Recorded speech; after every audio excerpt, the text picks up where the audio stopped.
کہ جب بھی دعا مانگے دعا سے پہلے بھی آپ نے درود پاک پڑھنا ہے اور دعا کے آخر میں بھی لازمی درود پاک پڑھنا ہے۔ تو یہ پہلا ہمارا وظیفہ تھا کہ جس کے ذریعے ہم مسنگ پرسن کو تلاش فائنڈ کر سکتے ہیں، وہ ہمارے گھر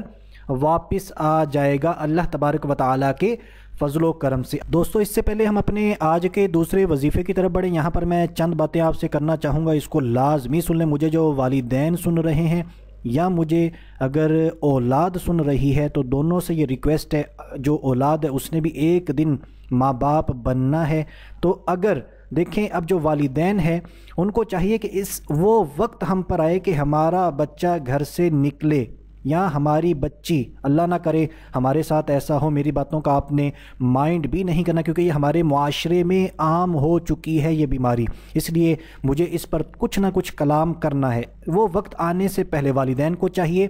کہ اپنے بچوں کی اچھی تربیت کریں، انہیں اسلامی تربیت بھی دیں، جس طرح دنیاوی تربیت دیتے ہیں ہم اسکولوں میں ان کو داخل کرواتے ہیں، تو اسلامی تربیت بھی دیں انہیں۔ اگر ہمارا بچہ کوئی اضافی چیز باہر سے لاتا ہے تو ہمارا حق بنتا ہے ہم یہ جانیں کہ وہ چیز کہاں سے آئی، کیسے آئی، اور اس کا ازالہ کیا جائے۔ ہم بچہ کہہ کر ٹائم گزار دیتے ہیں، بچی کہہ کر ٹائم گزار دیتے ہیں، لیکن جب وہ بڑے ہو جاتے ہیں، ایک وقت آتا ہے وہ بڑے ہو چکے ہوتے ہیں اور ہمارے ہاتھوں سے نکل جاتے ہیں۔ تو آپ نے جس طرح آپ دوسری چیزوں پر توجہ دیتے ہیں، اپنے بچوں، دیکھیں کوئی بھی والدین یہ نہیں چاہتا، پوری کوشش کرتے ہیں، لیکن جو ایسے والدین ہیں جو لاپرواہی کرتے ہیں، میں ان سے کلام کر رہا ہوں، جو توجہ دیتے ہیں لیکن کم دیتے ہیں، ان سے ریکویسٹ ہے کہ آج کے بعد آپ نے زیادہ توجہ دینی ہے اپنی اولاد کی ایکٹیویٹیز پر، کہ وہ کیا کرتے ہیں، وہ کس کے ساتھ بیٹھتے ہیں، وہ کس کے ساتھ کھاتے پیتے ہیں، وہ کہاں جاتے ہیں، کہاں سے آتے ہیں۔ جب وہ بچے ہوتے ہیں تو یہی وقت ہوتا ہے ان کی تربیت کرنے کا، ان کا خیال رکھنے کا کہ وہ کسی گندی صحبت میں نہ بیٹھ جائیں، کسی گندی گیدرنگ میں نہ بیٹھ جائیں۔ اسی طرح جو اولاد ہے ان سے میری ریکویسٹ ہے، آپ نے میری باتوں کا غصہ مائنڈ نہیں کرنا، آج آپ بچے ہیں، کل کو آپ نے بھی ماں باپ بننا ہے۔ جب آپ کے بچے بری حرکتیں کریں گے، بری ایکٹیویٹیز میں ملوث ہوں گے، تو پھر آپ کو پتہ چلے گا کہ ماں باپ کا درد کیا ہوتا ہے۔ جب آپ پر بیتے گی، جب آپ کو صدمہ پہنچے گا، دیکھیں جب ہم، جو ابھی اولاد سن رہی ہے، جب ہم کوئی گندی حرکت کرتے ہیں، کوئی بری ایکٹیویٹیز میں ملوث ہوتے ہیں، تو ہمارے ماں باپ کو کتنا صدمہ پہنچتا ہے، ان کا کتنا دل دکھتا ہے۔ تو ایک تو ہم گناہ بھی کماتے ہیں، والدین کو بھی اذیت پہنچاتے ہیں، تو ہم نے یہ کام نہیں کرنے، ہم نے اپنے ماں باپ کا نام روشن کرنا ہے۔ تو بہرحال باتیں بہت زیادہ، اگر میں بولنا چاہوں تو ایک ایک چیز پر کافی ٹائم لگ جائے، لیکن ہمارا جو اصل مین ٹاپک ہے وہ ہے وظائف۔ تو آئیے اپنے دوسرے وظیفے کی طرف بڑھتے ہیں، یہ بھی قرآن پاک کی سورۃ مبارکہ ہے، یہ سورہ والضحیٰ کا ہی عمل ہے۔ جو پہلے عمل بتایا وہ دوسرے طریقے سے کرنا تھا، اگر کوئی وہ نہیں کر سکتا تو یہ دوسرا عمل ہے، اگر کوئی اس کو آسانی سے کر سکتا ہے تو اس عمل کو کر لے۔ تو آئیے اس کے بارے میں سنتے ہیں۔ بعد نماز عشاء کی نماز آپ نے پڑھنی، دیکھیں میں اپنی ہر ویڈیو میں کہتا ہوں آپ نے نماز کی پابندی کرنی ہے، قرآن پاک کی تلاوت بھی لازمی کرنی ہے۔ بعد نماز عشاء 41 مرتبہ 41 ٹائمز سورہ والضحیٰ بسم اللہ الرحمن الرحیم کے ساتھ پڑھ کر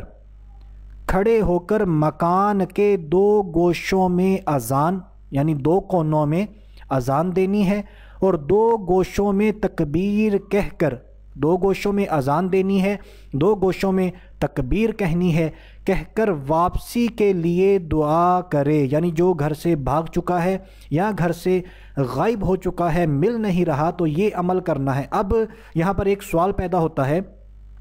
کہ 2 گوشوں میں اذان کا کہا گیا، 2 گوشوں میں تکبیر، اب ان دونوں میں فرق کیا ہے؟ اذان وہ جو ہم مائک پر روزانہ سنتے ہیں، اسپیکر پر سنتے ہیں، اس کا انداز کچھ اور ہوتا ہے، اور تکبیر جو لوگ مسجد میں جا کر نماز پڑھتے ہیں ان کو پتہ ہے کہ تکبیر کس طرح کہی جاتی ہے، تو آپ نے اس انداز سے تکبیر کہنی، 2 کونوں میں اذان، 2 کونوں میں تکبیر کہہ کر واپسی کے لیے دعا کرے، یعنی جو بھاگ چکا ہے اس کے لیے دعا کرے کہ یا اللہ عز و جل وہ بندہ واپس آ جائے۔ دعا آپ نے اپنے طریقے سے مانگنی ہے، تو انشاءاللہ عز و جل ہفتے کے اندر اگر اللہ تبارک و تعالی نے چاہا، وہ واپس آ جائے گا۔ اب یہاں پر یہ ذہن میں رکھ لیں، دونوں قرآنی وظائف ہیں، ٹھیک ہے۔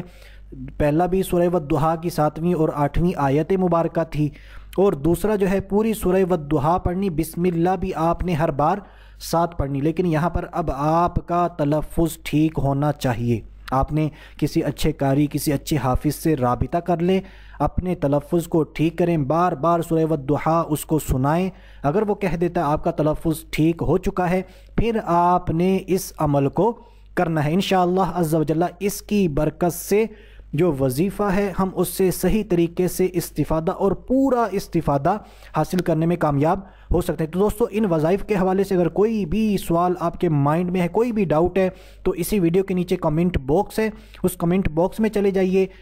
کسی بھی قسم کا سوال ہے وہ کریے، انشاءاللہ ہم آپ کو ضرور جواب دینے کی کوشش کریں گے۔ اور اسی طرح اگر آپ